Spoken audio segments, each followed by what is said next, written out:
ఇవాళ నేనైతే ఆలు టమాటా కూర వండినా. ఇది చిన్నవాళ్ళ నుంచి పెద్దవాళ్ళ వరకు అందరూ ఇష్టపడే కర్రీ కదా. తక్కువ టైంలో చాలా టేస్టీగా ఎలా తయారు చేయాలో చూసేద్దాం పదండి. మళ్ళీ స్టవ్ ఆన్ చేసి పెట్టి ఒక గిన్నె పెట్టి నూనె పోసుకొని అది వేడయ్యాక అందులో ఉన్న ఆనియన్స్, పచ్చిమిర్చి, అల్లం వెల్లుల్లి పేస్ట్, పసుపు మంచిగా వేయించుకొని అందులో కొన్న ఆలు ముక్కలు అయితే వేసి మంచిగా మగ్గించుకోవాలి.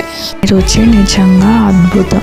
ముక్కలు కొంచెం మగ్గినాక ఇందులో ఉప్పు, కూరకి సరిపడా కారం వేసుకొని ఒకసారి కలుపుకోవాలి. 5 నిమిషాలు అయితే మూత పెట్టి చిన్న మంట మీద మంచిగా మగ్గించుకోవాలి. ఇక ఈ కూర అయితే అన్నంలోకి, చపాతీలోకి సూపర్ కాంబినేషన్. ఇక ఆలుగడ్డలు అయితే మగ్గినాక ఇందులో టమాటాలు వేసి మంచిగా కలుపుకోవాలి. ఒక 5 నిమిషాలు మంచి లో ఫ్లేమ్లో మగ్గించుకోవాలి. ఇందులోనే ధనియాల పొడి మీర వేసుకొని స్టవ్ ఆఫ్ చేసుకోవడమే. సింపుల్గా ఎలా తయారు చేసుకున్నామో చూసిండు కదా, మీరు కూడా ట్రై చేయండి. ఇక మీ ఇంట్లో వాళ్ళందరూ పెట్టండి మళ్ళీ.